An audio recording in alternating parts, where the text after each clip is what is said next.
இந்தியாவின் இரண்டாவது குடியரசுத் தலைவரும் முதல் குடியரசு துணைத் தலைவரும் தத்துவ மேதையுமான டாக்டர் ராதாகிருஷ்ணனின் பிறந்த நாளைத்தான் ஆசிரியர் தினமாக கொண்டாடுகிறோம். தமிழ்நாட்டில் ஒரு சிறிய கிராமத்தில் பிறந்த ராதாகிருஷ்ணன் நாடு முழுவதும் அவருடைய பிறந்த நாளை ஆசிரியர் தினமாக கொண்டாடும் அளவிற்கு வாழ்ந்திருக்கிறார். 1888ஆம் ஆண்டு செப்டம்பர் 5ஆம் தேதி திருத்தணி அருகே சர்வபள்ளி என்ற கிராமத்தில் பிறந்தார் ராதாகிருஷ்ணன்.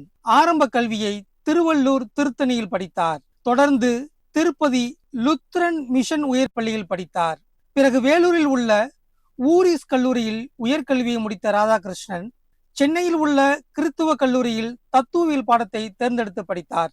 உயர்கல்வியை முடித்த பிறகு சென்னை மாநில கல்லூரியில் உதவி விரிவுரையாளராக பணி அவருக்கு கிடைத்தது.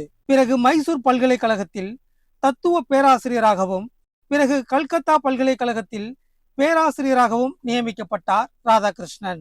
தொடக்க நாட்களில் இருந்தே தனது மாணவர்களிடையே மிகவும் நெருக்கமாக பழகி வந்தார் ராதாகிருஷ்ணன்.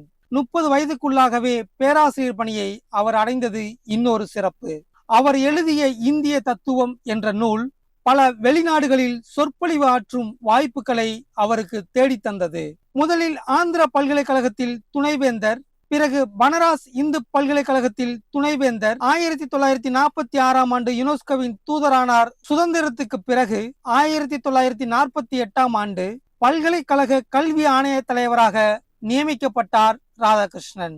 அவை உயர்கல்விக்கான சிறந்த கல்வி திட்டத்தை உருவாக்க வழிவகுத்து தந்தன. சிறந்த கல்வியாளராக விளங்கிய அவர் நாட்டின் முதல் குடியரசு துணைத் தலைவராக 1952ஆம் ஆண்டு தேர்ந்தெடுக்கப்பட்டார். பிறகு 1962ஆம் ஆண்டு குடியரசுத் தலைவர் பதவியில் அமர்ந்து அழகு பார்த்தார்.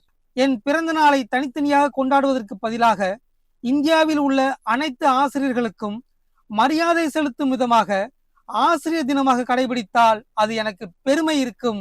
இந்தியாவில் செப்டம்பர் 5ஆம் தேதி ஆசிரியர் தினமாக கொண்டாடப்பட்டு வருகிறது.